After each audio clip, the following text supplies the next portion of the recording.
ಆತ್ಮೀಯರೇ ನಮಸ್ಕಾರ. ಹೇಗಿದ್ದೀರಿ? ಎಂಥ ಪ್ಲಾನ್ ಮಾಡಿದ್ದಾರೆ ನೋಡ್ರಿ, ಎಂಥ ಪ್ಲಾನು. ದಾವಣಗೆರೆ ದಕ್ಷಿಣ ವಿಧಾನಸಭಾ ಕ್ಷೇತ್ರದ ಫಲಿತಾಂಶವನ್ನು ತಮ್ಮ ಕಡೆ ವಾಲಿಸಿಕೊಳ್ಳಲೇಬೇಕು ಅಂತ, ಗೆಲುವಾಗಿ ಪರಿವರ್ತನೆ ಮಾಡಿಕೊಳ್ಳಲೇಬೇಕು ಅಂತ ಎಂಥ ಪ್ಲಾನ್ ಮಾಡಿದ್ದಾರೆ ಅಂದರೆ ಬಹುಶಃ ಯಾರು ಊಹೆ ಮಾಡಲಿಕ್ಕೂ ಸಾಧ್ಯ ಇಲ್ಲ, ಯಾರು ನಿರೀಕ್ಷೆ ಮಾಡಲಿಕ್ಕೂ ಸಾಧ್ಯ ಇಲ್ಲ. ಮತ್ತು ಹೇಳ್ತೀನಿ ಕೇಳಿ, ಯಾರೂ ಕೂಡ ಇಂತಹ ವಿಶ್ಲೇಷಣೆಯನ್ನು, ಈ ರೀತಿಯ ವಿಶ್ಲೇಷಣೆ ಹೀಗೆ ನಡೀತಾ ಇದೆ ಇಲ್ಲಿ ಅನ್ನೋದನ್ನು ಯಾರು ಗೆಸ್ ಕೂಡ ಮಾಡಿಲ್ಲ ಅಂಥದ್ದನ್ನು ಹೇಳ್ತಾ ಇದ್ದೀನಿ.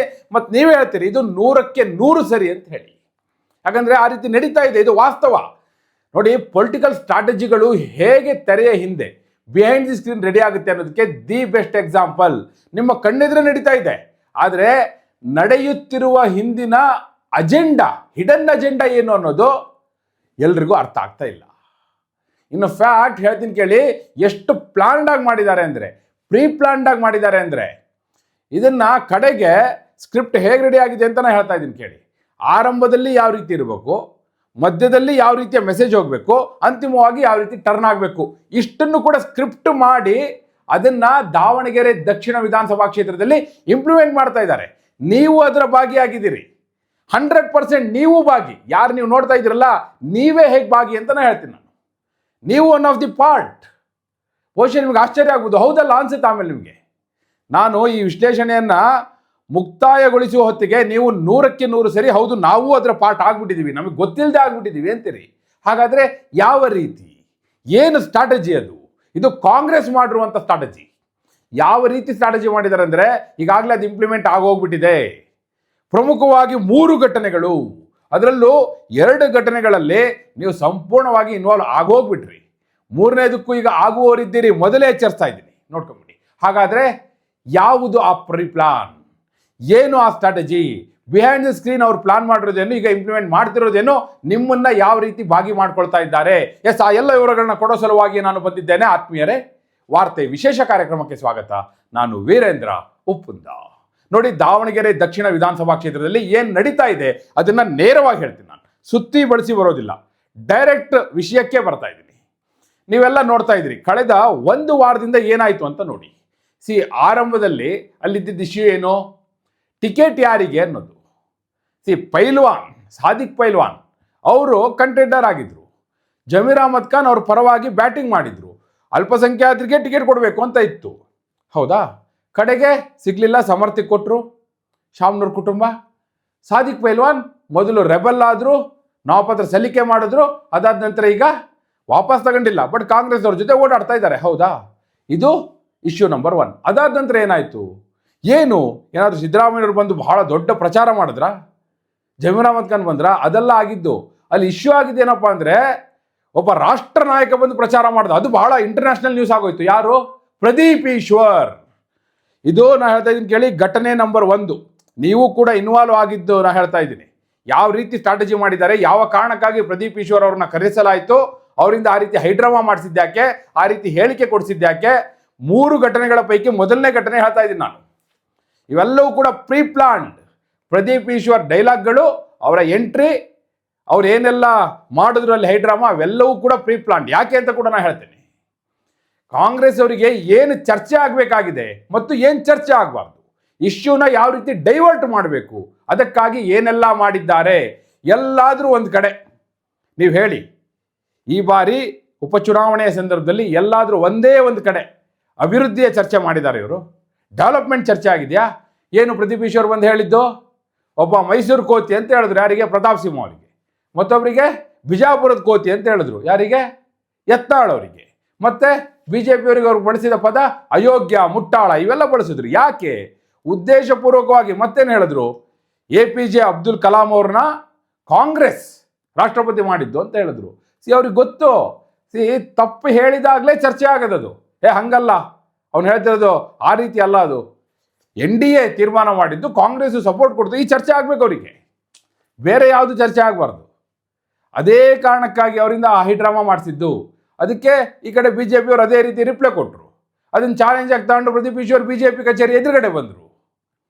ಅಲ್ಲೊಂದು ಹೈಡ್ರಾಮಾ ಶುರು ಆಯಿತು, ಅದೇ ಚರ್ಚೆ ಆಯಿತು, ಅದೇ ಸುದ್ದಿ ಆಯಿತು. ಅದೇ ಬೇಕಿತ್ತು ಅವರಿಗೆ. ಹೆಂಗೆ ಇಶ್ಯೂ ಡೈವರ್ಟ್ ಮಾಡಿದ್ರು ನೋಡಿ. 2 ದಿನ ಅವರು 2 ದಿನ ತಿಂದುಬಿಟ್ರು ಅದರಲ್ಲೇ. ನಾನು ಹೇಳ್ತೀನಿ, ಈ ರೀತಿಯ ಸ್ಟ್ರಾಟಜಿ ಇದೇ ಮೊದಲನೇ ಬಾರಿ ಅಲ್ಲ. ಹಿಂದೆ ಕೂಡ ಚುನಾವಣೆಗಳಲ್ಲಿ ಆಗಿದೆ ಮತ್ತು ಅದು ಅವ್ರಿಗೆ ಫಲವನ್ನು ಕೊಟ್ಟಿದೆ. ಯಾವ ಚುನಾವಣೆ ಯಾವ ರೀತಿ ಆಗಿತ್ತು ನೀವೆಲ್ಲ ನೋಡಿದ್ದೀರಿ, ಅದನ್ನು ಹೇಳ್ತೀನಿ. ನೀವು ಯಾವ ರೀತಿ ಇದ್ರಲ್ಲಿ ಭಾಗಿಯಾದ್ರಿ, ನೀವು ಇದನ್ನೆಲ್ಲ ನೋಡಿದ್ರಲ್ಲ.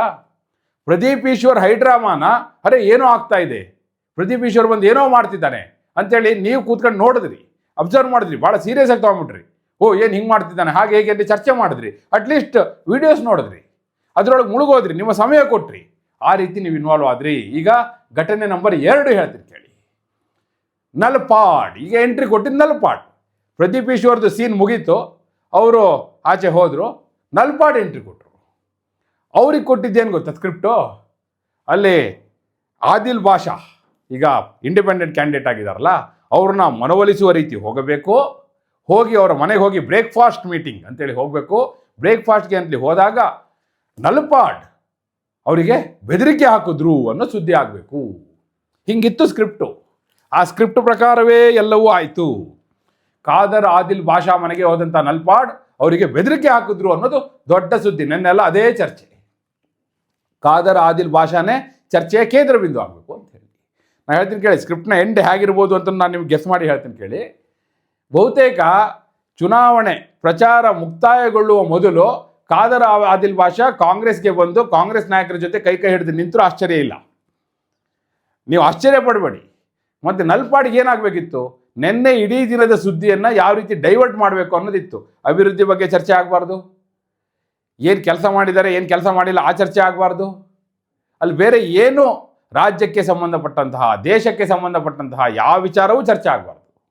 ದಾವಣಗೆರೆಯಲ್ಲಿ ಏನಾಗಿದೆ ಏನಾಗಿಲ್ಲ ಅದು ಬೇಡ, ರಾಜ್ಯದಲ್ಲಿ ಏನಾಗಿದೆ ಏನಾಗಿಲ್ಲ ಅದು ಬೇಡ, ಕರ್ನಾಟಕ ಸರ್ಕಾರ ಏನು ಮಾಡಿದೆ ಏನು ಮಾಡಿಲ್ಲ ಅದು ಬೇಡ, ಅದು ಯಾವುದೂ ಮುಖ್ಯ ಅಲ್ಲ. ಎಸ್ ಮಲ್ಲಿಕಾರ್ಜುನ್ ಸಚಿವರಾಗಿ ಏನು ಮಾಡಿದ್ದಾರೆ, ಎಷ್ಟು ದಿನ ಸದನಕ್ಕೆ ಹೋಗಿದ್ದಾರೆ, ಎಷ್ಟು ಬಾರಿ ಅವರು ಸಭೆಗಳನ್ನ ತೆಗೆದುಕೊಂಡಿದ್ದಾರೆ ಅಧಿಕಾರಿಗಳದ್ದು, ಏನೆಲ್ಲ ಅಭಿವೃದ್ಧಿ ಕಾರ್ಯ ಮಾಡಿದ್ದಾರೆ, ಅದು ಯಾವುದು ಚರ್ಚೆ ಆಗಬಾರ್ದು, ಇದೇ ಚರ್ಚೆ ಆಗಬೇಕು. ನಲ್ಪಾಡ್ ಬೆದರಿಕೆ, ಪ್ರದೀಪ್ ಈಶ್ವರ್ ಹೈಡ್ರಾಮಾ, ಹೆಂಗೆ ಡೈವರ್ಟ್ ಮಾಡ್ತಾ ಇದ್ದಾರೆ ಇಶ್ಯೂನ ನೀವು ನೋಡಿ. ಇದರಲ್ಲೂ ನೀವು ಇನ್ವಾಲ್ವ್ ಆಗಿದ್ದೀರಿ, ಹೆಂಗೆ ನೋಡ್ತಾ ಕೂತ್ರಲ್ಲ, ಅದನ್ನು ಸುದ್ದಿ ಓದಿದ್ರಲ್ಲ, ಹೆಂಗೆ ಡೈವರ್ಟ್. ಇನ್ನಾದರೂ ಎಚ್ಚೆತ್ಕೊಳ್ಳಿ. ಈಗ 3ನೇದು ಸ್ಕ್ರಿಪ್ಟ್ ರೆಡಿ ಆಗಿದೆ, ನಾನು ಹೇಳ್ತೀನಿ ಏನು ಅಂತ. 3ನೇ ಸ್ಕ್ರಿಪ್ಟು ಈಗಾಗಲೇ ರೆಡಿ ಆಗಿಬಿಟ್ಟಿದೆ, ಇಂಪ್ಲಿಮೆಂಟ್ ಮಾಡಲಿಕ್ಕೆ ಬೇಕಾದ ಪ್ಲಾನು ಸಿದ್ಧ ಆಗಿದೆ. ಮತ್ತೆ ಹೇಳ್ತೀನಿ ಕೇಳಿ, ಖಾದರ್ ಆದಿಲ್ ಬಾಷಾ ಬೆನ್ನಿಂದ ಇದ್ದಾರಲ್ಲ CM ಇಬ್ರಾಹಿಂ, ಕೋಡಿಹಳ್ಳಿ ಚಂದ್ರಶೇಖರ್, ಬಹುಶಃ ಹೇಳ್ತೇನೆ ನೀವು ನೋಡಿ ಇನ್ನೊಂದು 2-3 ದಿನ ಅದಾದ್ಮೇಲೆ ಅವ್ರು ಎಲ್ಲಿ ನಾಪತ್ತೆ ಆಗ್ತಾರೆ ನಿಮ್ಗೆ ಗೊತ್ತಾಗ್ಲಿಕ್ಕಿಲ್ಲ. ಈಗಲೇ ಅವ್ರು ಜಾಸ್ತಿ ಸದ್ದಿಲ್ಲ, ಅವರು ಒಂದಿನ ತಿಂದಾಕಿದ್ರು. CM ಇಬ್ರಾಹಿಂ ಒಂದಿನ ಯಾವ ರೀತಿ ಇಶ್ಯೂನ ಡೈವರ್ಟ್ ಮಾಡಬೇಕೋ ಮಾಡಿ ಹೋಗಾಯ್ತು, ಅವರು ಎಲ್ಲ ಈ ಸ್ಕ್ರಿಪ್ಟ್ನ ಭಾಗವೇ. ಆದರೆ ಈಗ 3ನೇ ಘಟನೆ, 3ನೇ ಸ್ಕ್ರಿಪ್ಟ್ ಏನು ಗೊತ್ತಾ? ಈಗ ದೊಡ್ಡ ಚರ್ಚೆ ಆಗ್ತಿರೋದೇನು, ಜಮೀರ್ ಅಹಮದ್ ಖಾನ್ ಬರ್ತಾರೋ ಇಲ್ವೋ, ಜಮೀರ್ ಅಹಮದ್ ಖಾನ್ ಪ್ರಚಾರಕ್ಕೆ ಬಂದ್ರೆ ಏನು ಬರದೇ ಇದ್ರೇನು, ಅವರು ಬರ್ತಾರೋ ಇಲ್ವೋ ಅದೇ ಚರ್ಚೆ ಆಗ್ತಿರ್ಬೇಕು. ಯಾಕಂದ್ರೆ ಅವ್ರಿಗೆ ಚೆನ್ನಾಗಿ ಗೊತ್ತಿದೆ, ಹೈಕಮಾಂಡ್ ಹೇಳಿಯೇ ಹೇಳುತ್ತೆ. ಹೈಕಮಾಂಡ್ ಹೇಳಿದ ನಂತರ ಪಕ್ಷದ ಚೌಕಟ್ಟಿನಲ್ಲಿ ಕಾಂಗ್ರೆಸ್ ಸರ್ಕಾರದಲ್ಲಿ ಸಚಿವರಾಗಿರುವಂಥ ಜಮೀರ್ ಅಹಮದ್ ಖಾನ್ ಬರಲೇಬೇಕಾಗುತ್ತೆ. ಹಾಗೆ ಬಂದಾಗ ಜಮೀರ್ ಅಹಮದ್ ಖಾನ್ ಬಂದ್ರಪ್ಪ ಎಲ್ಲ ಮುಗೀತು, ಅಲ್ಲಿಗೆ ಅಲ್ಪಸಂಖ್ಯಾತರೆಲ್ಲ ಸಮಾಧಾನ ಆದರು ಅನ್ನೋ ಮೆಸೇಜ್ ಕೊಡೋದು. ಒಂದಿನದ ಮಟ್ಟಿಗೆ ಬರ್ತಾರೆ ಕೂಡ ಅವರು, ಈಗಾಗಲೇ ಡಿಸೈಡ್ ಆಗೋಗ್ಬಿಟ್ಟಿದೆ. 4ನೇ ತಾರೀಕುವರೆಗೂ ಕೇರಳದಲ್ಲಿರ್ತಾರೆ, 5ನೇ ತಾರೀಕು ಅವರು ಬರ್ತಾರೆ ಕರ್ನಾಟಕಕ್ಕೆ ಅನ್ನೋದು ಡಿಸೈಡ್ ಆಗಿಬಿಟ್ಟಿದೆ. ನೀವು ನೋಡ್ತೀರಿ ಇದನ್ನು. ಈಗ ಜಮೀರ್ ಅವ್ರದ್ದೀಗ ದೊಡ್ಡ ಇಶ್ಯೂ, ಬರ್ತಾರಾ ಇಲ್ವಾ, ಅವ್ರು ಬಂದ್ರೇನು ಬರದೇ ಇದ್ರೇನು, ಸಿದ್ದರಾಮಯ್ಯ ಬಣ್ಣ DK ಶಿವಕುಮಾರ್ ಬಣ್ಣ, ಇದೆಲ್ಲ ಚರ್ಚೆ ಆಗ್ತಾ ಇದೆಯಲ್ಲ. ಸೊ ಆ ಇಶ್ಯೂನ ಪೀಕಿಗೆ ತಗೊಂಡೋಗಿ ಜಮೀರ್ ಬಂದರೆ ಎಲ್ಲ ಸರಿ ಆಯಿತು. ಬೇರೆ ಯಾವ ಚರ್ಚೆ ಇಲ್ಲ, ಅಭಿವೃದ್ಧಿಯ ಚರ್ಚೆ ಇಲ್ಲ, ಕ್ಷೇತ್ರದ ಚರ್ಚೆ ಇಲ್ಲ, ಸಚಿವರ ಚರ್ಚೆ ಇಲ್ಲ, ಸರ್ಕಾರದ ಚರ್ಚೆ ಇಲ್ಲ, ದೇಶದ ಚರ್ಚೆ ಇಲ್ಲ, ರಾಜ್ಯದ ಚರ್ಚೆ ಇಲ್ಲವೇ ಇಲ್ಲ. ಇದರಲ್ಲೇ ಕಳೆದು ಬಿಡ್ತಾರೆ. ಇನ್ನೊಂದು ವಾರ ಇದೆ, ಹಿಂಗೆ ಕಳೆದು ಬಿಡ್ತಾರೆ ನೋಡಿ. ಬಹುಶಃ ಹೆಂಗೆ ಸ್ಕ್ರಿಪ್ಟ್ ರೆಡಿ ಮಾಡ್ಕೊಂಡು ನಿಂತಿದ್ದಾರೆ ಅಂದರೆ ಇದು ಭಾಳ ಇದೆ ಅವ್ರ ಹತ್ರ ಈ ರೀತಿ ಇಶ್ಯೂಗಳು. ಇದನ್ನು ಅಂತಿಮವಾಗಿ ಈಗ ಏನಂತ ಆರಂಭ ಆಗಿದೆ, ಈಗ ಪೈಲ್ವಾನ್ ಅವ್ರನ್ನ ಅವರು ನಾನು ರಿಟೈರ್ಡ್ ಆಗಿದ್ದೀನಿ ಅಂತ ಹೇಳಿಸೋ ಮೂಲಕ ಇಲ್ಲ ಅಲ್ಪಸಂಖ್ಯಾತರನ್ನೆಲ್ಲ ನಾವು ವಿಶ್ವಾಸ ಪಡಿತಾ ಇದ್ದೀವಿ ಅನ್ನೋ ಮೆಸೇಜ್ನ ಆರಂಭದಲ್ಲಿ ಕೊಟ್ಟರು. ಅದಾದಮೇಲೆ ಇವೆಲ್ಲ ಕಿರಿಕ್ಗಳು. ನಾನು ಹೇಳಿದೆ ಹಿಂದೆ ಈ ರೀತಿಯ ಪ್ಲಾನ್ನ ಇಂಪ್ಲಿಮೆಂಟ್ ಮಾಡಿದ್ರು ಅಂತ ಹೇಳಿದೆ. ಎಲ್ಲಿ ಗೊತ್ತಾ, ಶಿವಮೊಗ್ಗ ಲೋಕಸಭಾ ಕ್ಷೇತ್ರದಲ್ಲಿ ಉಪಚುನಾವಣೆಯ ಸಂದರ್ಭದಲ್ಲಿ BY ರಾಘವೇಂದ್ರ ಎದುರು ಆಗ ಮಧು ಬಂಗಾರಪ್ಪ ನಿಂತಿದ್ರು. ಆಗ ಆಯನೂರು ಮಂಜುನಾಥ್ ಅವರು ಕಾಂಗ್ರೆಸ್ಸಲ್ಲಿ ಇರಲಿಲ್ಲ, BJPಯಲ್ಲೇ ಇದ್ದರು, ಯಡಿಯೂರಪ್ಪನವ್ರ ಜೊತೆನೇ ಇದ್ದರು.